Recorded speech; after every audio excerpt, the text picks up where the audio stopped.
मैं तो कहूंगी वो कहते हैं ना झांसी की रानी के लिए कि खूब लड़ी मर्दानी, वो तो झांसी वाली रानी थी। तो वही खूब लड़ी मर्दानी आपने आपका और आपकी गुरु बहन का जो सारा किस्सा बताया है तो वो बिल्कुल सटीक बैठता हुआ मुझे दिखाई दे रहा है। और ये मतलब कैसे आप मेरे आंखों के सामने सारे दृश्य आ जाते हैं कि कैसे कैसे कब कब कैसे हुआ और हम कैसे सफल होते थे। हम एक भी सभा यहाँ पे उत्तर प्रदेश की सरकार कहती है रितंबरा उत्तर प्रदेश में आ नहीं सकती, और शालिनी मेरी एक सभा नहीं छूटी। मैं चैलेंज की तरह लेती थी और जनता को लगता था रितंबरा जरूर आएगी। क्या बात जनता भी प्रतीक्षा करती थी। ये मुझे लगता है उन लोगों के लिए नसीहत है या उन्हें सोचने की ज़रूरत है जो ये कहते हैं कि लड़कियां तो आज इतना आगे बढ़ गई हैं और पहले की जो लड़कियां थी वो ज़रा पिछड़ी हुई थी। आप देखिए मेरे सामने बैठी हुई हैं, पुलिस को छका दिया इन्होंने, अलग अलग वेश धरा इन्होंने। आप भिखारी से लेके माँ, इतनी छोटी उम्र में आप एक बच्चे की माँ का वेश आपने धारण किया, बाल सारे अपने मुड़वा दिए, अलग अलग गुफाओं में अलग अलग जगहों पर ये जो यात्रा पूरी बताई है। इसके बाद कोई कह सकता है कि भारत की लड़कियां अब आगे बढ़ी हैं? शालिनी मैं आपको एक बहुत सुंदर कहानी सुनाती हूँ। हाँ। कहानी मेरे जीवन की है। जाना था अयोध्या जी। अयोध्या जी जब पहले गोली कांड हुआ तब की बात है। गोली कांड 90 में हुआ ना, तब की बात है, सन 90 की बात है। मेरे गुरुदेव सारे सबको अयोध्या जी, मेरी गुरु बहन गुरु भाई सब अयोध्या जी जाना है, अयोध्या जी जाना है, क्योंकि कार सेवा का आह्वान था तो मुझे भी जाना था, पर मेरे ऊपर प्रतिबंध थे तो मैं कैसे जाऊंगी। मैं आपको फ़ोटो दिखाऊंगी मेरी। तो मैंने क्या किया, अपना एक नकली चोटी बनाई, फिरोजी रंग का सूट पहन के गोटे की चुनरी ओढ़ ली और मैं वहाँ पर अपने बिंदी विंदी लगा के, इतना मोटा मोटा काजल लगा के, और उसी ट्रेन में मैं चढ़ गई। अब वहाँ पे पूरे ट्रेन के अंदर बातें हो रही हैं, अयोध्या मंदिर की बातें हो रही हैं। तो अयोध्या मंदिर की बातें हो रही हैं, अरे सब राजनीति है, सब पॉलिटिक्स है, कोई मंदिर बनना नहीं, जनता को यूं ही बहकाया जा रहा है, फुसलाया जा रहा है, ऐसे कुछ लोग बातें कर रहे थे। तो हम सोचे हम थोड़ा ज़्यादा चतुर बनने के लिए कि हम भी मंदिर का विरोध करेंगे ताकि हमें कोई पहचाने ही ना। तो हम कहें अरे सब राजनीति है, सब कोई नहीं, हिंदुओं को मूर्ख बनाते हैं, कोई राम जी का मंदिर बनना नहीं है। इतने में पीछे से एक आदमी खड़ा हो गया, मुझे अरे लड़की कौन है तू हिंदुओं की लड़की है कि मुसलमानों की लड़की है? तो मैंने कहा तुम्हें क्या दिख रही हूँ, मैं लड़की हूँ, हिंदू मुसलमान क्या होता है? तुम लोग हिंदू मुसलमानों का चश्मा लगा के देखते रहते हो, लड़की को लड़की नहीं देखते हो। बोले तुम हिंदुओं की लड़की हो? नहीं हो। कौन हो तुम? राम मंदिर का विरोध करने वाली। तुम्हें अपनी दिमाग की खिड़कियाँ खोलनी है तो साध्वी रितंबरा की कैसेट सुन लेना, तो तुम्हारी खिड़कियां खुल जाएंगी। ये जो तुम बकवास कर रही हो मेरे अंदर ऐसा हो रहा था, रोमांच हो रहा था कि वो मुझे ही को कह रहा है कि रितंबरा की कैसेट सुन ले ताकि तेरी बुद्धि ठिकाने आ जाए। लेकिन उस समय तो छुपना था। अब क्या हुआ कि कानपुर स्टेशन आ गया। मैं सोचा कि मैं तो पकड़ी नहीं गई, कोई पुलिस दिखाई नहीं दे रही, अब मैं इस भेष के साथ क्या करूँगी। तो मैं गई वॉशरूम में, अपना सारा भेष वो उतारा, मैं भगवा वस्त्र में आ गई अपने। जैसे ही भगवा वस्त्र में मैं वस्त्र बदल के बाहर निकली शालिनी, पुलिस ही पुलिस, इतना मोटा दरोगा मुझे अरेस्ट करने के लिए आए। अब मैंने तो दौड़ लगा दी, मैं भाग गई वहाँ से। स्टेशन से बाहर एक चबूतरा बना हुआ था, उसका खंबा पकड़ा। मैंने विचार किया कि अब तो मैं अयोध्या नहीं जा सकती, मेरी गिरफ्तारी होगी। लेकिन इसके पहले मुझे काम करना है, मुझे कानपुर वालों को जगाना है। जय श्री राम, जय श्री राम, जय। और आपको पता है जय श्री राम, अब मेरी उम्र की लड़की जय श्री राम, उस समय मेरी आयु बहुत कम थी। तो क्या हुआ, सारे लोग तमाशबीनों की तरह एकत्रित हो गए। तो जैसे ही वो पुलिस वाला मुझे पकड़ने के लिए मेरे पास आया तो मैंने कहा तेरे पास तो महिला पुलिस नहीं, तू तो मुझे गिरफ्तार नहीं कर सकता, महिला पुलिस को पहले बुलाओ। वो बेचारे वो उस समय वो घोंगे टाइप के, ढंग की व्यवस्था नहीं, हाँ। एक बोंगा सा लेकर आ गए कि इसमें बैठो। मैंने कहा मैं तो इसमें बैठूंगी नहीं, एम्बेसडर गाड़ी लाओ मेरे लिए, पुलिस को बुलाओ, महिला पुलिस को, तुम मुझे गिरफ्तारी नहीं कर सकते। वहाँ से मैंने दौड़ लगाई शालिनी, मार्केट में दौड़ दौड़ के जय श्री राम, अयोध्या चलो, जय श्री राम। शटर गिर गए शालिनी, लोगों ने दुकानों के शटर बंद किए और जनता मेरे पीछे जय श्री राम, जय श्री राम। हुआ ये कि वो जो दरोगा जी थे ना, उनका ये मध्य प्रदेश इतना बड़ा था शालिनी, उनसे दौड़ा ना जाए। जैसे ही वो मेरे पास आए, मैं छोटी गली में घुस जाऊं और जैसे ही मैं अंदर गली में जागरण कर लूं, फिर दूसरी आप कल्पना करो 5 घंटे तक जो मैंने पुलिस को नचाया। उसके बाद फिर मैंने देखा कि मेरा काम हो गया। उसके बाद फिर मैं गिरफ्तार हो गई। ये लोग मेरे को फतेहपुर जेल ले गए। 15 दिन तक मुझे जेल में वहाँ बंद रखा। मुझे आज भी याद है, मुझे लेने आए थे उस समय मजदूर सेवा संघ के, भारतीय मजदूर संघ के, राष्ट्रीय स्वयं संघ के प्रचारक माननीय श्री दत्तोपंत ठेंगड़ी जी। उन्होंने मुझे, मेरा नाम सुना साध्वी रितंबरा, देखा नहीं था, तो वो सोचते थे साध्वी रितंबरा कोई जैन साध्वी हैं क्या, या कोई सनातनी साध्वी हैं। इस आकर्षण में वो मुझे मिलने आए जेल में।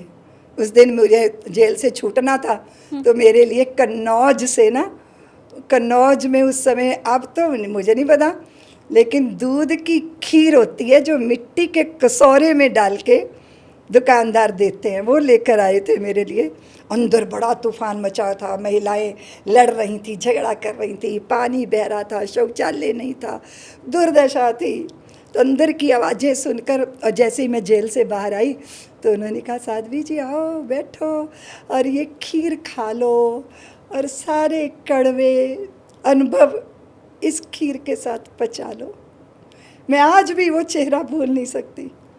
भारत को बनाया है शालिनी बहुत सारे लोगों ने, राष्ट्रीय स्वयंसेवक संघ के प्रचारकों ने अपनी जिंदगी दी है, जवानियाँ दी हैं। ये राष्ट्र उनके प्रति सदैव कृतज्ञ रहेगा।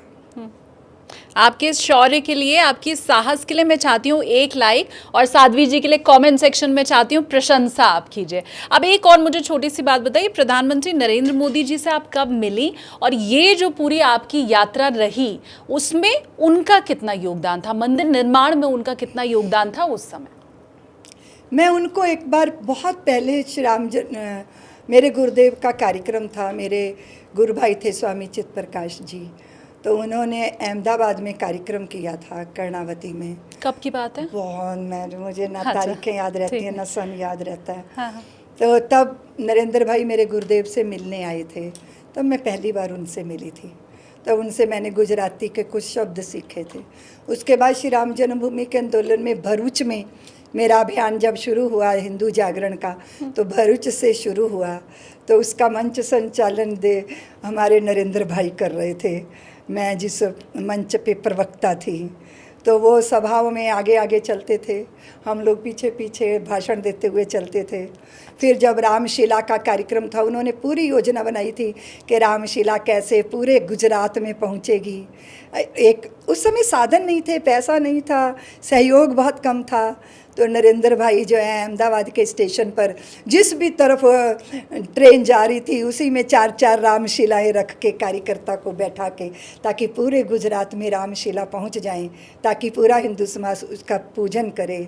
उसके बाद बहुत सारी जगह पे तब से लेके नरेंद्र भाई के साथ मेरा बहुत आत्मीय भाई बहन जैसा संबंध है।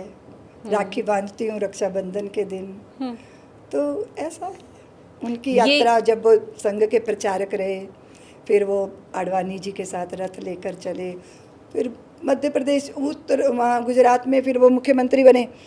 तो उसके बाद अब राजनीतिक जीवन में तो सबकी अपनी जिम्मेदारियां होती हैं, और मेरा काम मेरे गुरुदेव के साथ सत्संग इत्यादि सेवा, तो क्षेत्र तो अलग ही लग रहे पर देश। लेकिन ये बात भी लोगों तक पहुंचाना इसलिए ज़रूरी है साध्वी जी, क्योंकि बहुत से लोग ये कहते हैं कि राम मंदिर आंदोलन में तो नरेंद्र मोदी का कोई योगदान था नहीं, लेकिन जब शिलान्यास करना था और उसके बाद राम मंदिर की प्राण प्रतिष्ठा जब रामलला की थी, तो उसमें वो सबसे आगे चले गए, बाकी लोगों को पीछे छोड़ते हुए। तो ये बात आपकी उन लोगों के लिए मुझे लगता है नसीहत है, और उनके कान तक ज़रूर पहुँचनी चाहिए कि वो तो पहले दिन से लगे हुए थे, जैसा आपने बताया।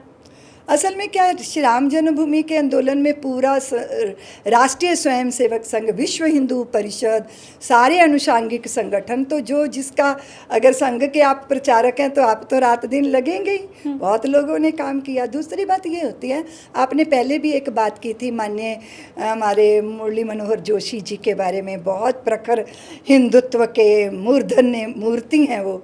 इसी तरह हमारे आदरणीय आडवाणी जी, साइट कर देना अलग बात होती है, पर किसी भव्य मंदिर की बुनियाद जो बनती है ना शाली, बुनियाद के बिना अगर हम देखते हैं कि नरेंद्र भाई उस मंदिर के या किसी भी मंदिर के या किसी भी देवालय का कोई कलश है, कोई शिखर है, तो वो कलश या शिखर किसी आधार के बिना नहीं होते। आधार में जो रहता है ना, अंधेरा उसका भाग्य होता है, और अंधेरे उस भाग्य को वो स्वयं चुनता है। साधना पथ पर चले हम, बंधनों से प्रीत कैसी, हम शलभ जलने चले, अस्तित्व निज खोने चले हैं, और दीप बन जलना हमें है, दाह से फिर भीति कैसी। फिर जलने से कैसा डर, जब हमने तय कर लिया कि हम सागर के अतल से मिलेंगे, जब हमने तय कर लिया कि हम वृक्ष का पुष्प नहीं, हम पूरे अपने जीवन का वृक्ष धर्म दंड की ध्वजा धारण करने के लिए अर्पित कर रहे हैं, हमें मंदिर का आधार बनना है, तो मंदिर के आधार में रोशनी नहीं होती शालिनी, वहाँ अंधेरा होता है, और अंधेरा स्वीकार किया हुआ होता है। इसको आत्म विलोपी साधना बोलते हैं। और दूसरी बात है, समय का प्रवाह है। एक समय ऐसा था जब माननीय आडवाणी जी, उनको सुनने के लिए जनता उमड़ती थी, वो राम रथ लेकर चले, उस यात्रा को आगे बढ़ाया नरेंद्र भाई ने, लेकिन अब किसी को धकेल दिया, किसी को आगे कर दिया। मेरी दृष्टि में ऐसा नहीं है।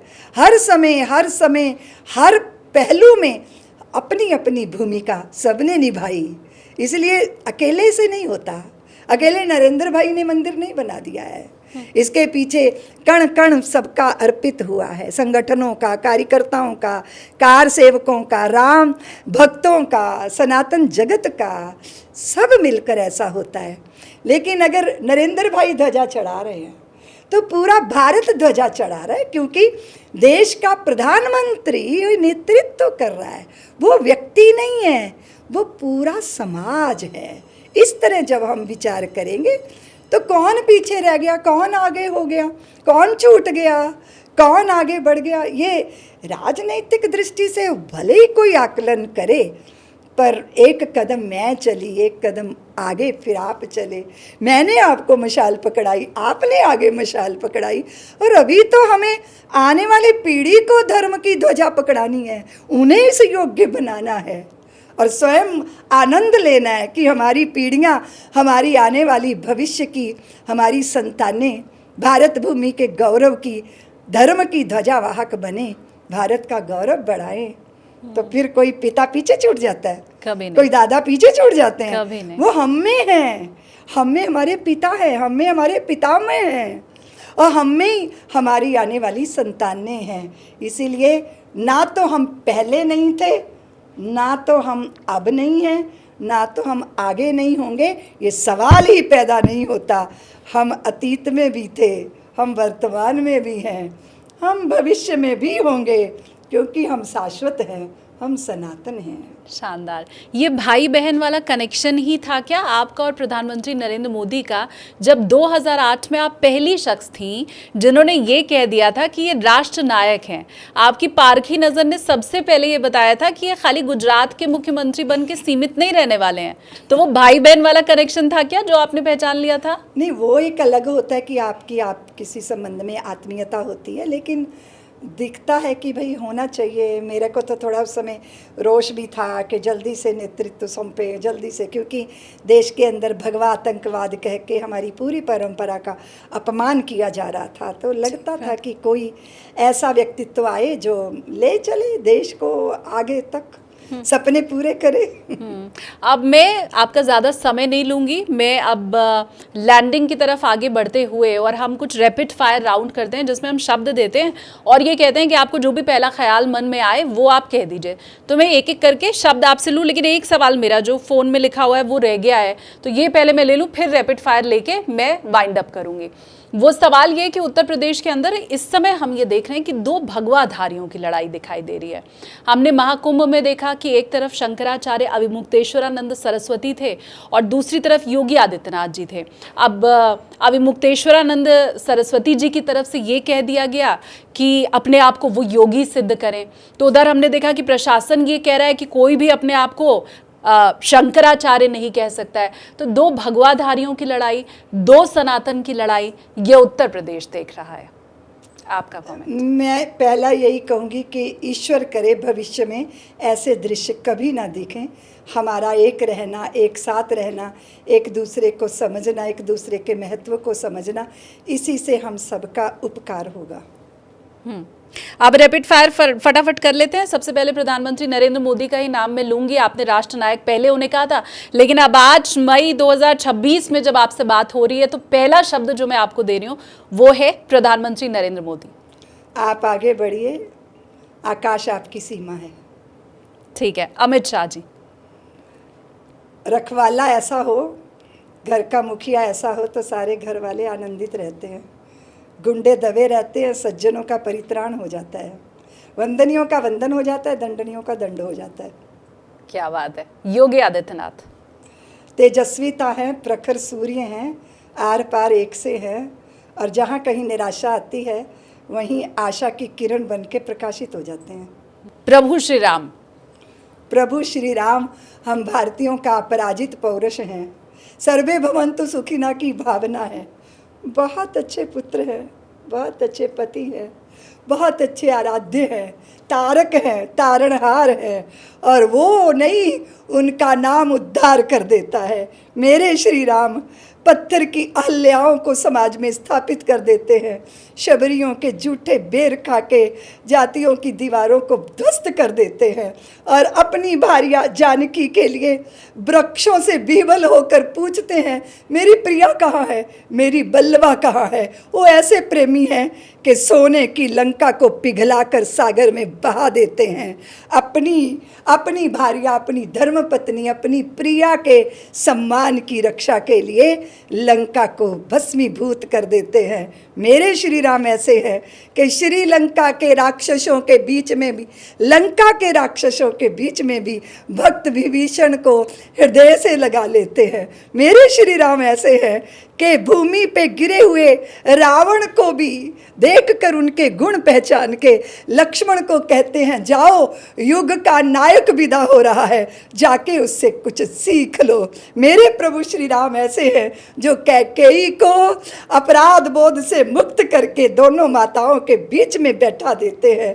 जब कैकेयी कहती है, राम मैं कुल कलंकनी हो गई, तो राम कहते हैं, माँ भरत जैसे संत को जन्म देने वाली माता, तुम कुल कलंकनी कभी नहीं हो सकती, क्योंकि अगर तुम ना होती माँ तो राम राम ही रहता, वो कभी ना पूरे भारत का हृदय जीत पाता। मेरे श्री राम, मेरे श्री राम, मेरे श्री राम। मैं भावनाएं आपकी समझ रही हूँ और व्यूवर भी समझ गया होगा, क्योंकि मैंने कहा था हम रैपिड फायर खेल रहे हैं, आपको एक लाइन में जवाब देना है, लेकिन जब प्रभु श्री राम की बारी आई तो मुझे लगता है मैं अगर चर्चा करूंगी तो आप एक अलग रामायण ही लिख देंगी, फिर वो एक लाइन में संक्षेप में नहीं बता पाएंगी प्रभु श्री राम के बारे में। अगला शब्द है काशी। काशी उद्धारक है, तारक है, और मेरे नंदी की प्रतीक्षा पूर्ण होने वाली है। मथुरा। मथुरा बहुत प्रिय है, कंस की नगरी नहीं है, अब मेरे प्रभु की जन्मभूमि है। अब भव्य मंदिर का निर्माण आंखें देखना चाहती हैं। अगला शब्द है विश्वगुरु। विश्वगुरु बनिए आध्यात्मिक दृष्टि से। संसार तरस रहा है आत्मा की सत्ता को जानने के लिए, उसको प्रखरता से परोसना है। जहां से शुरुआत की थी अब वहीं समाप्ति कर रही हूं, पश्चिम बंगाल। बहुत सुंदर समाचार है, हृदय आह्लादित है। अभी बहुत बड़ा अपने बच्चों को भी सबको पार्टी देने वाली हूँ। अच्छा शानदार, हम भी काश उस पार्टी में आ पाते। बहुत धन्यवाद आपका साध्वी जी, बहुत आनंद आया आपसे बात करके। उम्मीद करती हूँ कि आपने अभी के भारत के लिए जो बातें चिताई हैं, मेरे दर्शकों को बताई हैं, माओं को, स्त्रियों को कही हैं, वो उसको भी गौर से सुनेंगे। आपने जो आपके पहले की बातें बताई हैं वो उसको कभी भूलेंगे नहीं, हमेशा याद रखेंगे, आगे आने वाली पीढ़ी तक पहुंचाएंगे। और अगर कुछ कहना चाहते हैं तो वो कमेंट सेक्शन में कहेंगे भी ज़रूर। लेकिन मेरी तरफ से आपको अनेकों धन्यवाद। शालिनी धन्यवाद, आप आए। मेरा मन थोड़ा सा उदास था, पर आपसे मिलके, आपसे बातें करके मुझे भी बहुत अच्छा लग रहा है। आप बहुत तेजस्वी हैं और ईश्वर करे आप जिस सत्य को समाज के बीच में रख रही हैं, इसी तरह अबाध गति से आप, क्योंकि मैं जानती हूँ कि सोशल मीडिया एक बहुत बड़ा माध्यम है, उसके माध्यम से आप हम सब की बात भी पहुँचा रही हैं। मैं आपको बहुत धन्यवाद दूंगी क्योंकि आपने समय निकाल के वात्सल्यग्राम आई और मेरी पुरानी यादें आपने याद कराई मुझे और मुझे बात कहने का अवसर दिया। उसके लिए मेरे हृदय में आपके प्रति कृतज्ञता है। आभार, धन्यवाद।